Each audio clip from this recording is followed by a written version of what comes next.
नमस्कार विद्यार्थी मित्रांनो, विजन गव्हर्नमेंट जॉब या आपल्या एज्युकेशनल चॅनेलवरती मी मृणाल तुम्हा सर्वांचं खूप स्वागत करते। आपल्या आजच्या लेक्चरची सुरुवात ही आपण एका प्रश्नापासून करणार आहे। प्रश्नामध्ये आपल्याला 3 विधानं दिलेली आहेत आणि त्यापैकी कोणती विधानं योग्य आहेत हे आपल्याला सांगायचे।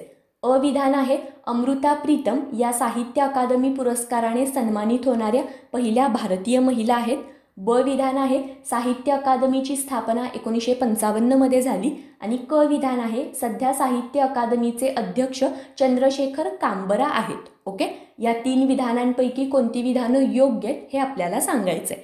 या प्रश्नावरून एक गोष्ट तुमच्या लक्षात आली असेल की आज आपण लेक्चरमध्ये साहित्य अकादमी पुरस्कारांबद्दल चर्चा करणार आहे। 2019 मधले हे जे साहित्य अकादमी पुरस्कार आहेत तर त्याची अनाउन्समेंट 2 दिवसापूर्वीच झालेली आहे, तर त्यामुळे हा डेटा आपल्यासाठी एक्झाम पॉइंट ऑफ व्ह्यूने खूप महत्त्वाचा आहे।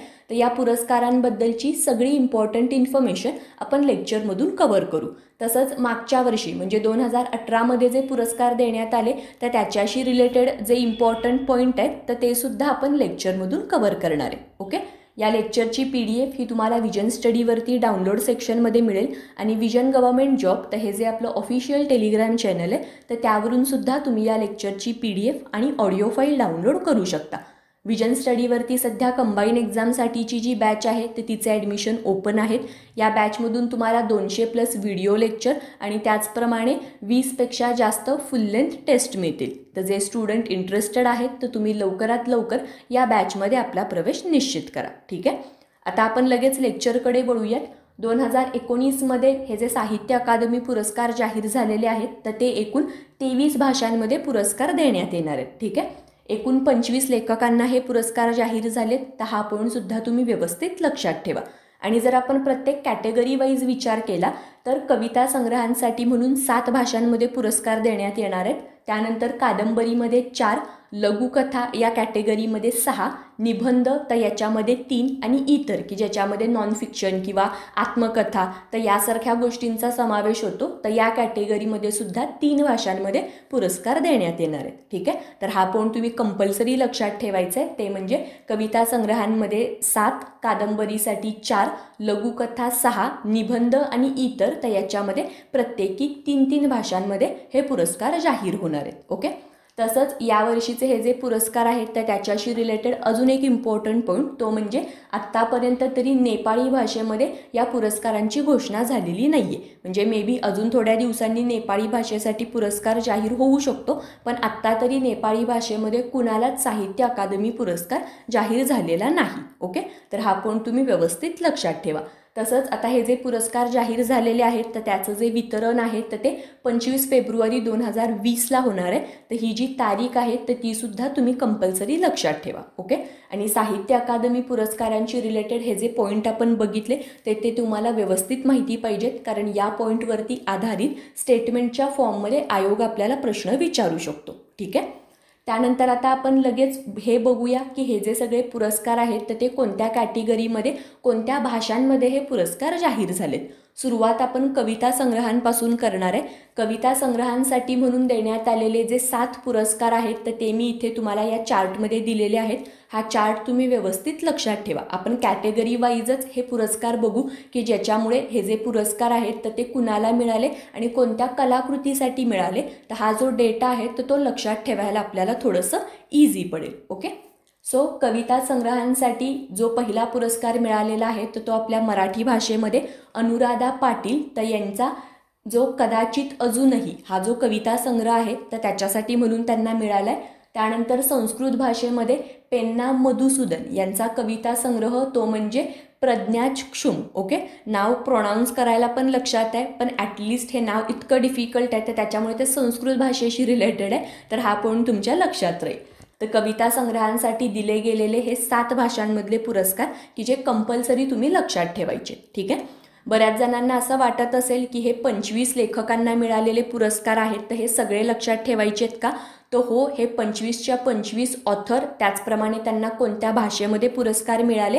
आणि त्यांच्या कलाकृतीचं नाव, तर हा जो चार्ट आहे तर तो कंपल्सरी तुम्ही लक्षात ठेवायचे, कारण साहित्य पुरस्कार हे खूप महत्त्वाचे आहेत, तर त्यामुळे आयोग आपल्याला डेफिनेटली याच्यावरती प्रश्न विचारू शकतो। ठीक आहे, त्यानंतर आता आपण पुढच्या कॅटेगरीकडे वळूयात. पुढे आपण कादंबरी, तर या सेक्शनमध्ये कोणत्या भाषेंमध्ये पुरस्कार मिळाले तर हे आपण बघू. कादंबरीमध्ये एकूण 4 भाषांमध्ये पुरस्कार जाहीर झालेत. या ज्या 4 भाषा आहेत तर त्या तुम्ही लक्षात ठेवू शकता. यापैकी 2 भाषा या नॉर्थ ईस्टकडच्या आहेत आणि 2 भाषा साऊथ इंडियामधल्या आहेत. ओके, तर हा पॉईंटसुद्धा लक्षात ठेवा.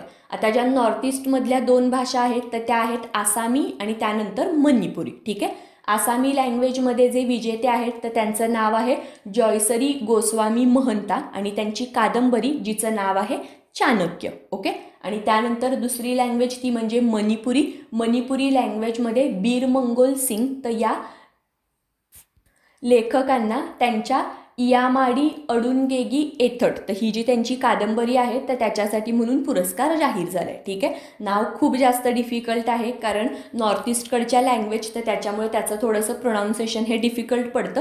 तर ही जी नावं आहेत तर ती तुम्ही वरचेवर रिवाईज करा की ज्याच्यामुळे ती नावं आणि कोणत्या भाषेमधली ती पुस्तकं आहेत तर हे तुमच्या लक्षात राहील. ठीक आहे, त्यानंतर जर आपण साऊथ इंडियाकडे वळलो तर साऊथ इंडियामध्ये तमिळ आणि तेलुगू, तर या 2 भाषांमध्ये पुरस्कार मिळालेत.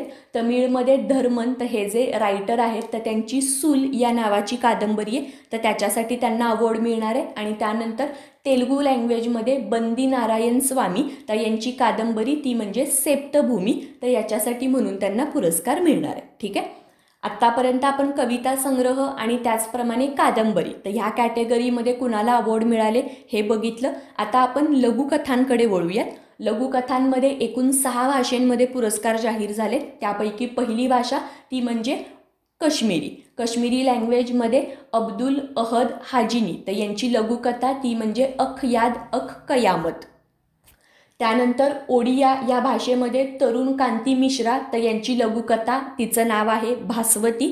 त्यानंतर पंजाबी लँग्वेजमध्ये कृपाल कजाक यांची लघुकथा अंतहीन. राजस्थानी लँग्वेजमध्ये रामस्वरूप किशन बारीक बात. संथाली लँग्वेजमध्ये कालीचरण हेमराम यांची लघुकथा जिचं नाव आहे सिसिर जली. आणि सगळ्यात शेवटी सिंधी भाषा, तर सिंधी भाषेमध्ये ईश्वर मुरजानी यांची लघुकथा ती म्हणजे जीजल, की ज्याच्यासाठी त्यांना हे पुरस्कार जाहीर झालेत. तर ह्यापैकी हे जे बरेचसे ऑथर आहेत तर ते तुम्ही लक्षात ठेवू शकता. त्यांच्या नावावरूनच त्यांनी कोणत्या भाषेमध्ये आपलं लिखाणकाम केलं असेल तर याचा थोडासा अंदाज तुम्हाला लावता येईल. जसं की अनुराधा पाटील, तर नाव ऐकल्यावरूनच आपल्याला समजतंय की त्या मराठी आहेत. त्याचप्रमाणे जसं आपण आत्ताच बघितलं की कृपाल कजाक, की ज्यांना पंजाबी लँग्वेजमधली त्यांची लघुकथा अंतहीन, तर याच्यासाठी म्हणून अवॉर्ड मिळाला आहे. तर कृपाल, तर याच्यावरून तुम्ही कृपान असं लक्षात ठेवा की पंजाबी शीख लोक हे कृपान धारण करतात, तर त्यावरून कृपाल कजाक, तर हे नाव तुमच्या लक्षात राहील. तसंच जसं आपण आत्ता बघितलं की सिंधी लँग्वेजमध्ये ईश्वर मुरजानी, तर यांची जी लघुकथा आहे जीजल, तर त्याच्यासाठी त्यांना अवॉर्ड मिळाला आहे. तर हे जे ईश्वर मुरजानी हे जे सरनेम आहे तर ते सिंधी सरनेम आहे. एक गोष्ट तुम्हाला माहिती असेल किंवा नसेल की जे सिंधी लोक असतात तर त्यांची जी सरनेम असतात तर त्यांच्या सरनेममध्ये वाणी हा जो वर्ड आहे तर तो एक कॉमन असतो, जसं की अडवाणी, लालवाणी, मिरचंदानी. तर ह्या सगळ्या गोष्टी, तर तशाच पद्धतीने मुरजानी, तर ह्याच्यामध्ये सुद्धा वाणी हा वर्ड सायलेंट आहे, तर त्यामुळे हे नाव सिंधी आहे. तर हे तुम्ही लक्षात ठेवू शकता. बऱ्याच जणांना असं वाटत असेल की मॅडमना सिंधी वर्ड्सबद्दल बरीचशी इन्फॉर्मेशन आहे, तर टू बी व्हेरी ऑनेस्ट माझं कॉलेज सिंधी मायनॉरिटी होतं, तर त्यामुळे बरीचशी जी सिंधी सरनेम आहेत तर ती माहिती आहे. तर त्याच्यामुळे हा पॉईंट तुम्ही तशा पॉईंट ऑफ व्ह्यूने लक्षात ठेवा. ठीक आहे, anyway back to our topic. जसं आपण मगाशीच बघितलं की कविता संग्रहांमध्ये मराठी लँग्वेजमध्ये अनुराधा पाटील, तर यांना पुरस्कार मिळाला. मराठी लँग्वेजमध्ये मिळालेला हा पुरस्कार आहे, तर त्यामुळे अनुराधा पाटील, तर यांच्याशी रिलेटेड जी इतर इम्पॉर्टंट इन्फॉर्मेशन आहे तर तीसुद्धा आपल्याला माहिती पाहिजे. कारण व्यक्ती विशेष अशा एखाद्या पॉईंटवरती आयोगाने आपल्याला प्रश्न विचारला तर अनुराधा पाटील यांच्याशी रिलेटेड जी स्टेटमेंटच्या फॉर्ममधली इन्फॉर्मेशन आहे तर ती तुम्हाला माहिती पाहिजे. 2019मध्ये मराठीमधून अनुराधा पाटील यांना साहित्य अकादमी पुरस्कार मिळाला, हे आपल्याला माहितीच आहे.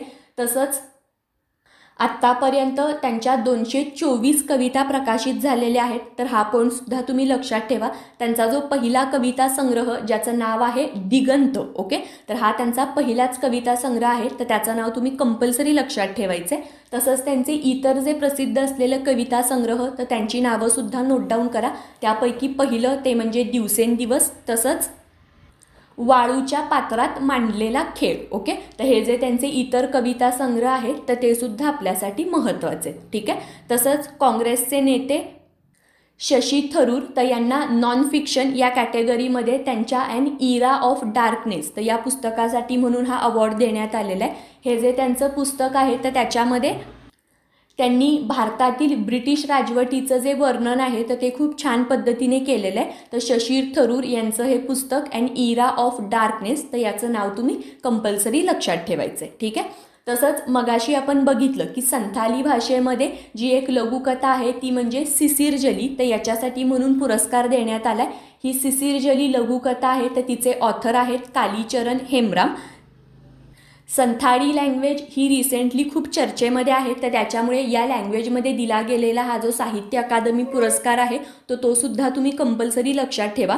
एक गोष्ट तर तुम्हाला माहितीच असेल की MP सरोजिनी हेमराम तर यांनी सगळ्यात पहिल्यांदा राज्यसभेमध्ये संथाळी भाषेमध्ये लँग्वेजमध्ये भाषण केलेलं होतं. तर त्यामुळे संथाली लँग्वेज ही रिसेंटलीच खूप चर्चेमध्ये होती. तर हा पॉईंट तुम्ही कंपल्सरी लक्षात ठेवा.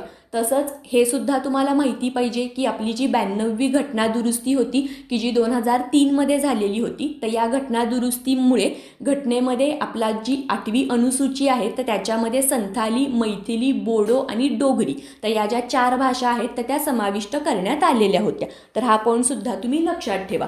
तुम्हाला हा पॉईंट माहितीच असेल की मूळ आपल्या घटनेमध्ये 14 भाषा होत्या आणि सध्या आपल्याकडे एकूण 22 भाषा आहेत. तर त्याच्यापैकी ही जी 92वी घटना दुरुस्ती होती तर त्याच्यानुसार या 4 भाषा घटनेमध्ये ॲड झालेत. तर हा पॉईंट सुद्धा लक्षात ठेवा. तसंच जी 21वी घटना दुरुस्ती होती तर त्यानुसार सिंधी भाषा ही आपल्या घटनेमध्ये ॲड झाली आणि त्यानंतर 71वी जी घटना दुरुस्ती होती तर त्यानुसार कोकणी, मणिपुरी आणि नेपाळी तर या भाषा या 8व्या अनुसूचीमध्ये ॲड झालेले आहेत. तर हे जे पॉईंट आहेत तर ते सुद्धा तुम्ही व्यवस्थित लक्षात ठेवा. आत्तापर्यंत आपण 2019 मधले हे जे पुरस्कार आहेत तर त्याच्याबद्दल सगळी इम्पॉर्टंट इन्फॉर्मेशन बघितली. पुढे आपण एक प्रश्न बघणार आहे. या प्रश्नामधून तुम्हाला 2018मध्ये देण्यात आलेले हे जे पुरस्कार आहेत तर त्याच्याशी रिलेटेड इम्पॉर्टंट इन्फॉर्मेशन समजेल. ओके, प्रश्नामध्ये आपल्याला 2018मध्ये देण्यात आलेले जे साहित्य पुरस्कार आहेत तर त्याच्या योग्य जोड्या लावायचेत. एका कॉलममध्ये आपल्याला ऑथर्सची नावं दिलेली आहेत आणि दुसऱ्या कॉलममध्ये त्यांना कोणत्या भाषेमध्ये पुरस्कार मिळाले तर त्याच्या योग्य जोड्या आपल्याला सांगायचे. ऑप्शन आहे रमाकांत शुक्ल. रमाकांत शुक्ल यांना संस्कृत लँग्वेजमध्ये पुरस्कार मिळालेला आहे. त्यांची कलाकृती ती म्हणजे मम जननी. ओके, तर ही जी त्यांची कलाकृती आहे तर तिचं नावसुद्धा तुम्ही कंपल्सरी लक्षात ठेवा. त्यानंतर ऑप्शन आहे चित्रा मुदगल. चित्रा मुदगल तर यांना हिंदी लँग्वेजमध्ये त्यांची post box number 2 Nala Sopara तर या कलाकृतीसाठी त्यांना मागच्या वर्षी पुरस्कार मिळाला.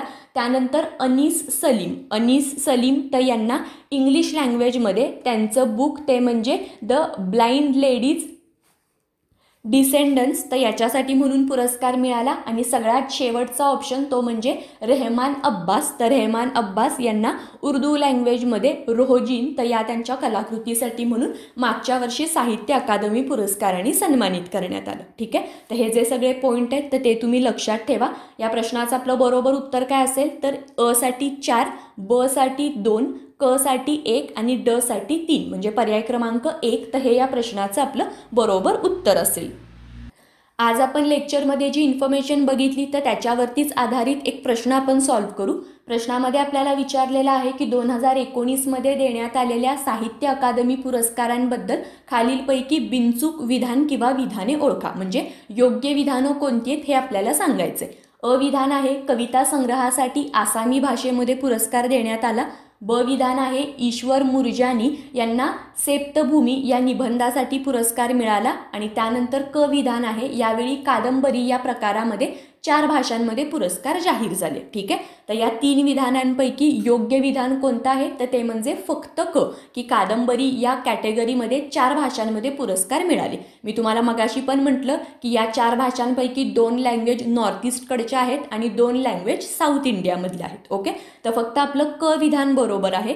जे ब विधान आहे तर हे ब विधान पण चुकीचं आहे. ईश्वर मुरजानी तर यांना सिंधी लँग्वेजमध्ये जी जल ही जी त्यांची लघुकथा आहे तर त्याच्यासाठी म्हणून पुरस्कार मिळाला आहे.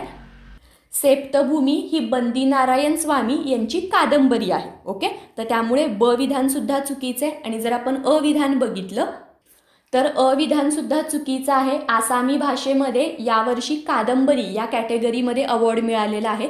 आपण कविता संग्रहासाठी देण्यात आलेले जे 7 भाषांमधले पुरस्कार आहेत तर ते बघितलेले होते, ज्याच्यामध्ये आसामी लँग्वेजचा समावेश नाही आहे. तर त्याच्यामुळे आपलं अविधान सुद्धा चुकीचं आहे. आणि प्रश्नामध्ये आपल्याला योग्य विधानं सांगायची होती, तर त्यामुळे फक्त क, तर हे या प्रश्नाचं आपलं बरोबर उत्तर असणार आहे. आता आपण लेक्चरच्या सुरुवातीला जो प्रश्न बघितलेला होता तर त्याचा आन्सर समजून घेऊया. या प्रश्नामध्ये सुद्धा आपल्याला 3 विधानं दिलेली आणि त्यापैकी कोणती विधानं योग्य आहेत तर हे आपल्याला सांगायचे. जे अविधान आहे तर हे अविधान बरोबर आहे, ते म्हणजे अमृता प्रीतम, तर यांना साहित्य अकादमी पुरस्कार मिळालेल्या त्या पहिल्या भारतीय महिला आहेत. तर हे विधान बरोबर आहे. 1957 मध्ये त्यांना हा पुरस्कार मिळाला. आणि सुनहुड हा जो त्यांचा कविता संग्रह आहे तर त्याच्यासाठी म्हणून त्यांना हा पुरस्कार देण्यात आलेला. ठीक आहे, तर हा पॉईंट तुम्ही कंपल्सरी लक्षात ठेवा. तर आपलं अविधान तर बरोबर आहे. त्यानंतरचं ब विधान की साहित्य अकादमीची स्थापना ही 1955 मध्ये झाली, तर हे स्टेटमेंट चुकीचं आहे. साहित्य अकादमीची स्थापना ही 12 मार्च 1954 मध्ये झालेली आहे. ठीक आहे, तर त्यामुळे ब विधान आपलं चुकीचं आहे. आणि त्यानंतर क विधान की सध्या साहित्य अकादमीचे अध्यक्ष चंद्रशेखर कांबरा आहेत, तर हे क विधान सुद्धा बरोबर आहे. ठीक आहे, आणि प्रश्नामध्ये आपल्याला योग्य विधानं सांगायची होती, तर त्यामुळे अ आणि क, तर हे या प्रश्नाचं आपलं बरोबर उत्तर असणार आहे.